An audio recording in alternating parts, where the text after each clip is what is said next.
17개 시도선관위 상임위원 중 16명이 다 중앙선관위 출신으로 파악되고요.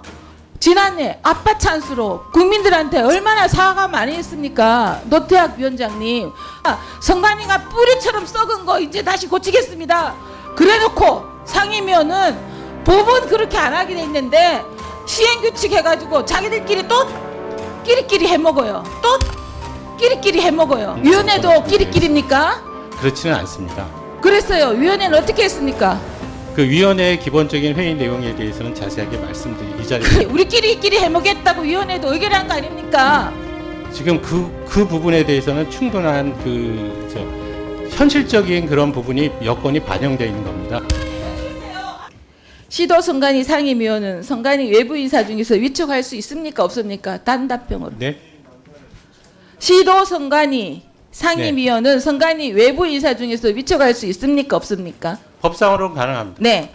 제가 확인해 보니까 상위법인 선관위법에는 법관, 검사, 변호사 직에 5년 이상 근무한 자, 행정안, 정치학, 법률화를 담당한 부교수 이상직에서 5년 이상 근무한 자, 상급 이상 공무원으로 2년 이상 근무한 자 중에서 시도선관위 상임위원을 임명할 수 있다고 규정되어 있는데요.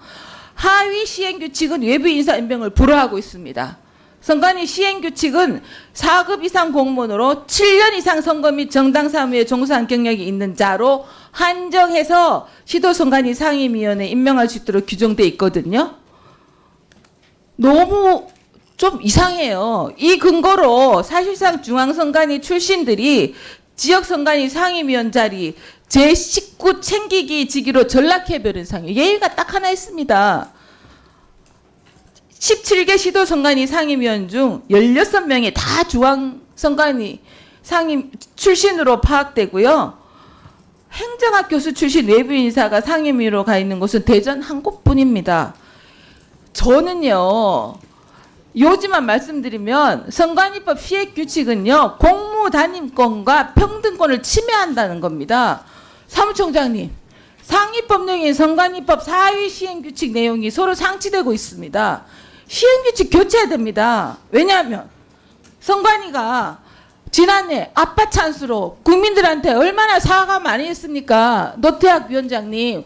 그리고 또 사무총장님, 죄송합니다. 다시는 이런 일 없도록 하겠습니다. 아빠 찬스 안 하도록 하겠습니다. 선관위가 뿌리처럼 썩은 거 이제 다시 고치겠습니다. 그래놓고 상임위원은 법은 그렇게 안 하게 돼 있는데 시행규칙 해가지고 자기들끼리 또 끼리끼리 해먹어요. 이거 고치겠습니까? 안 고치겠습니까? 시행규칙상으로 문제되는 부분은 상위법하고 결론을 내서 저희들이 검토를 한 바가 있습니다. 그래서 그 부분 그 규칙 개정 여부에 대해서는 지금 위원회의 의결을 거칠 거고요. 그러니까 지금 위원회도 끼리끼리입니까? 그렇지는 않습니다. 그랬어요. 위원회는 어떻게 했습니까? 그 위원회의 기본적인 회의 내용에 대해서는 자세하게 이 자리에서 그리고 말씀드리기가 위원회도 끼리끼리 아닙니까? 그러면 상위법하고 시행규칙이 우리끼리 해먹겠다고 위원회도 의결한 거 아닙니까? 지금 그 부분에 대해서는 충분한 현실적인 그런 부분이 여건이 반영되어 있는 겁니다. 현실적 여건이 아니 그렇다는 뜻이 아니라 지금 예. 말씀 안 하시고 선관위 왜 그러세요? 아빠 찬스 가지고 답답하고 국민들한테 그렇게 상필 안 하시고 아직도 상임위원들 상임법은 그래 하지 말라는데 시행규칙 가지고 우리끼리 해먹겠다는 거 아닙니까?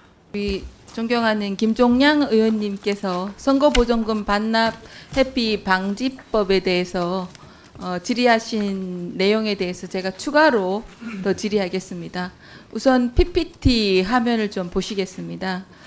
화면을 보시면 2010년 서울시 교육감 선거 과정에서 선거법 위반으로 당선 무효형을 받은 광노현 전 교육감의 경우에 선거 보전 비용 35억 원을 반납하라고 고지받았는데 올해 1월 기준으로 반환 대상 비용의 약 10% 정도만 반납하고 다시 출마하려다가 지금 제동이 걸려서 출마를 못했는데요.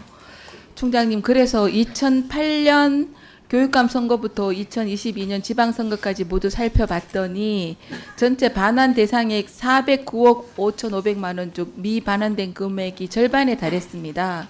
특히 고액 미납건일수록 반환율이 낮았는데 이 문제에 대해서 우리 김종양 의원님 질의에 대해서 지적에 공감하고 실효성 있는 제재 조치를 마련 중이고 또 지난 2022년 정개위 과정에서도 기타금 반환과 선거비용 보존을 유예하자 이런 의견을 내셨는데요. 저는 선관위 이런 의견에 동의하고요. 저도 공직선거법 개정안을 준비하고 있습니다. 근데 저는 이런 개인의 경우도 중요하지만 정당의 경우에 보존금 규모가 훨씬 크다는 점에서 정당이 죄송합니다. 정당이 보존금을 반환하지 않는 데 대한 제재 조치도 필요하다고 봅니다.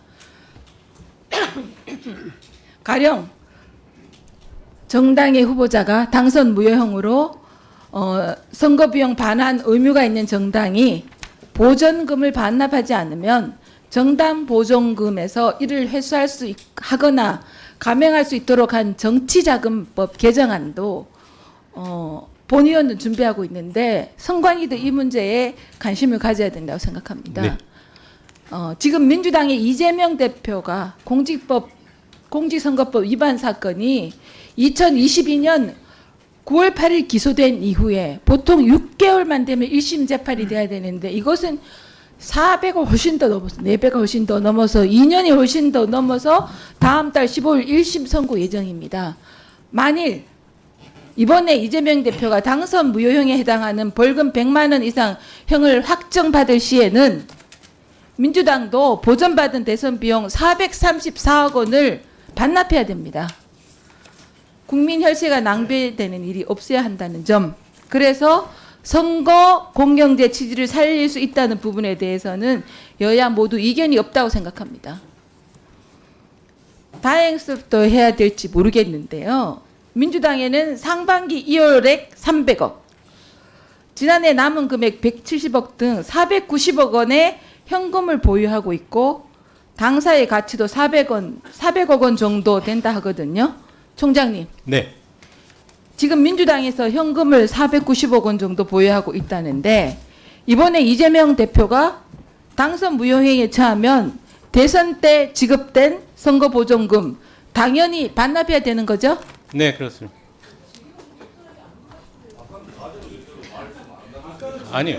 지금 지금 선거 그다음에 예, 알겠습니다. 저 민주당 김영빈 의원님, 총장님. 그 법률적인 부분을 먼저 물어보고 얘기를 해서 선거관리위원회법에 네, 따르면 알겠습니다. 예, 답변에 좀 주의하도록 조용해 주십시오. 하겠습니다. 네. 제가 질의 시간입니다.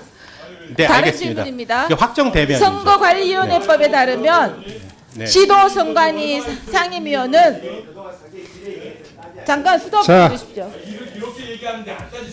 네. 의원님들, 자, 유성건 의원님과 김종양 의원님께 주의 촉구합니다.